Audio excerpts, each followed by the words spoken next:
What's going on, duelists? Welcome back to the channel, and can you please do me a favor, hit that like and subscribe button. Also, check out trollandtoad.com and use the channel code yugiohpod5 to save 5% on purchases. Today we're going to talk about dragons. Dragons are easily the most broken type in the game and boasting the most game state warping effects and versatility among all types of monsters. That's why we're going to talk and break it down to the top 5 best dragons of all time. Disclaimer, I am taking into consideration how well these cards are being used competitively, how often they're being used, their effects, their stats, summoning conditions, etc. So don't hate on a nigga, alright? I make mistakes. And with all that being said, let's get into number 5. Dark Armed Dragon. While it may not be as prominent as it once was, it still finds a place in certain strategies and deck archetypes. Notably, control decks. Control decks, Dark Armed Dragon made its debut in control decks. And it can be a valuable addition in control-oriented decks that focus on disrupting the opponent's plays and maintaining board control. By manipulating the number of dark monsters in the graveyard, control decks can take advantage to quickly eliminate threats on the field and maintain dominance. 2. Combo decks. Certain combo-based decks that utilize dark monsters can incorporate Dark Armed Dragon as a finisher or a tool for removing problematic cards. These decks often have a way to fill the graveyard with dark monsters, allowing for easily summoning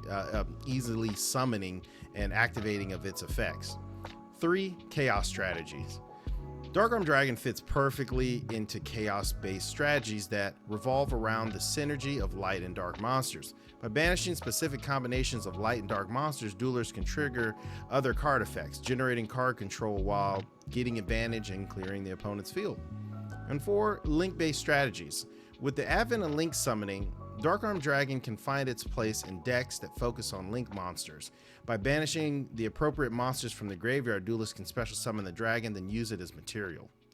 And then you can also use it as some side deck tech. While it's not a mainstay in every deck, Dark Armed Dragon can find its place in the side deck as a tech option against certain matchups. Duelists can swap it into their decks to surprise their opponent and catch them off guard potentially. So it's important to note that the usage of Dark Armed Dragon in the current metagame heavily relies on specific deck strategies, formats, and the card pool available. Deck construction, graveyard manipulation, and overall synergy of the deck will play crucial roles in maximizing the effectiveness of this powerful dragon. Number 4. Assault Mode Stardust Dragon. I really wanted to put this one at number 5, but there are some key reasons why this card can be better than the number 5 slot. 1. Protection and negation. One of the key features of Assault Mode Stardust Dragon is its ability to protect itself and negate card effects. By summoning Stardust Dragon and activating Assault Mode Activate, you can special summon Assault Mode Stardust Dragon. Once per turn, it can negate the activation of any spell, trap, or monster's effect by tributing itself. This makes it an invaluable asset for disrupting your opponent's plays and protecting your own field. Not only that, if your opponent does manage to get rid of it, you can special summon 1 Synchro Stardust out of your graveyard, which is pretty cool. 2. Control decks. With its negation ability, it can counter key cards, prevent game-changing effects, and maintain control over the field. Pairing it with other disruptive cards and control-oriented strategies can create a formidable defense that keeps the opponent on the loser side of the table. Table 500, anyone? Number 3. Extra Deck Toolbox. Since Assault Mode Stardust Dragon requires Stardust Dragon as a prerequisite for its special summon, it provides an additional option for utilizing Stardust Dragon outside its regular form. By having Stardust Dragon in the extra deck, duelists can summon it when the situation calls for its non-Assault Mode effect and then transform it into the Assault Mode Stardust Dragon whenever they need it for its extra negation abilities. This versatility adds an extra layer to an already powerful synchro monster. And number 4, side deck tech. Assault Mode Stardust Dragon can serve as a potent tech option in the side deck against certain matchups, just because it has that surprise factor. And also, if you're able to actually pull it off, it can wreck your opponent. Your opponent usually will never have a response for an Omni Negate monster that keeps coming back every single turn. So by side decking Assault Mode Stardust Dragon and Assault Mode Activate, duelists can surprise their opponent and gain significant advantage in crucial duels. Remember, incorporating Assault Mode Stardust Dragon into your deck requires careful consideration of your deck construction, synergy with other cards, and overall strategy you want to pursue. As a metagame evolves and new cards release happen, the viability of your mileage of Assault Mode activates and Stardust Dragon and Assault Mode Stardust Dragon definitely may vary. Number 3. Chaos Dragon Levianeer. What a powerful dragon. Jesus Christ. This card has single-handedly won multiple duels on its own because of its wild effects. 1. Light and Dark Synergy.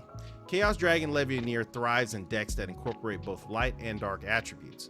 Its effect allows you to special summon it from your hand or graveyard by banishing 3 light and or dark monsters from your graveyard. This versatility makes it a valuable addition to decks that can easily fill the graveyard with both light and dark monsters. 2.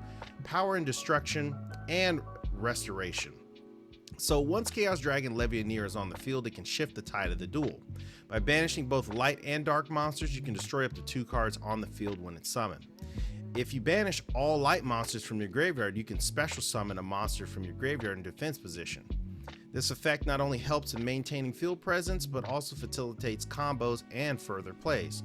3. Synchro and XYZ plays. Chaos Dragon Levianeer is a level 8 monster, making it an excellent option for Synchro and XYZ summoning plays. Its versatility allows you to use it as material for various level 8 Synchro monsters or XYZ monsters, enhancing your deck's ability to adapt to different situations and extend your field presence. 4. Resource Management.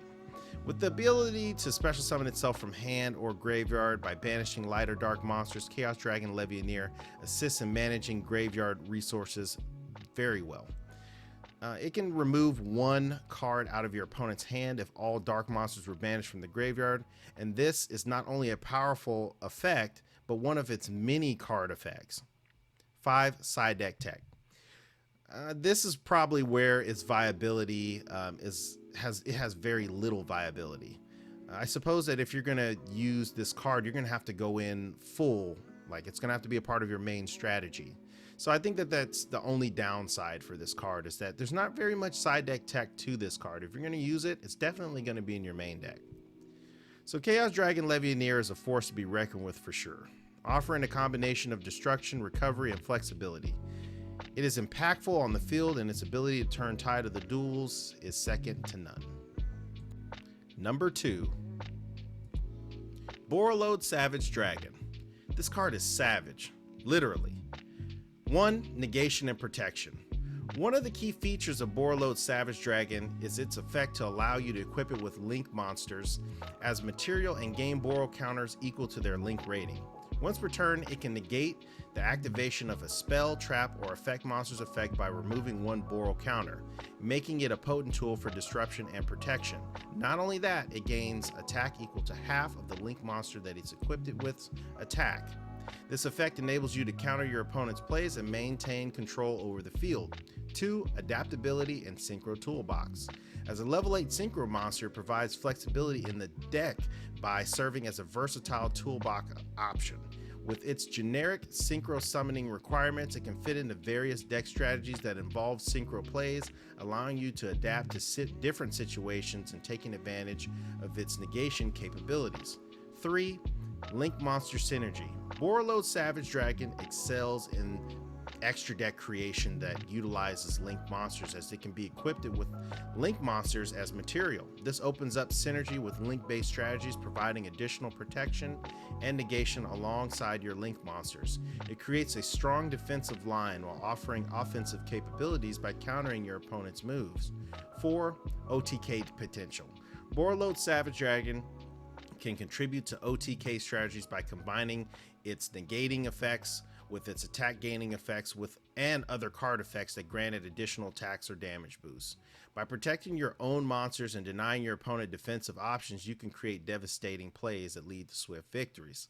So when you're incorporating Borrelwood Savage Dragon into your extra deck, consider its synergy with other link monsters and the overall deck strategies and the deck types that's prevalent within the current metagame. Here's some honorable mentions. Bestial Dragons. These are some of the strongest dragons ever printed on cardboard. If it wasn't for the linearity within the Bestial, Aluber, Despia, Albaz archetype, I would say that they are some of the strongest dragons within the metagame currently. However, their limitations come from the fact that they are a total package that you would have to use technically all at once, and that they do not necessarily revolve around generic dragons unless you're talking about the smaller ones.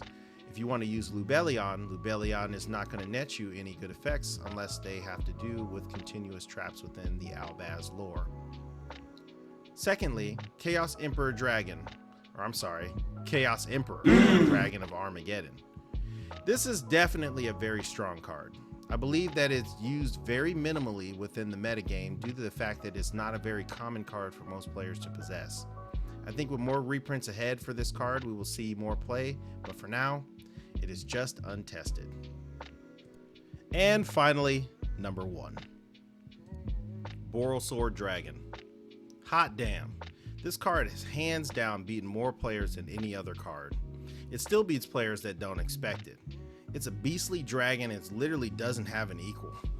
BORRELSWORD Dragon is a highly sought after card in the Yu-Gi-Oh trading card game and known for its incredible offensive capabilities and able to turn the tide of duels.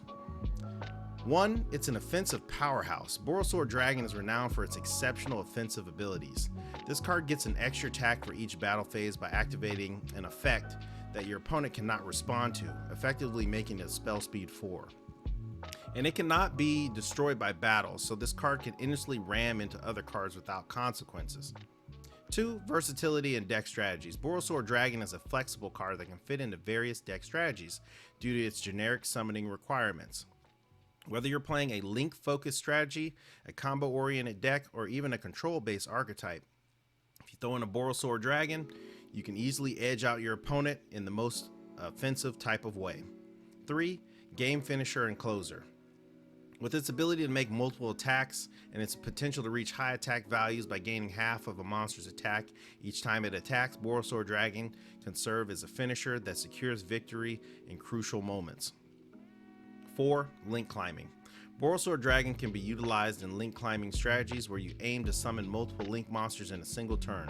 By using those link monsters as material, you can easily summon BORRELSWORD Dragon, take advantage of its offensive capabilities, and swiftly clear your opponent's field. So when you're incorporating BORRELSWORD Dragon into your deck, consider its synergy with link monsters, the deck's overall strategy, and the type of decks prevalent within the metagame. And that is my top 5 dragons within the Yu-Gi-Oh game today. If you like what you saw here, please hit the like button and subscribe to the channel. If you didn't like what you saw, comment below and tell me why. That's all I've got for you today. I hope I catch you guys at the next conversation. Peace out.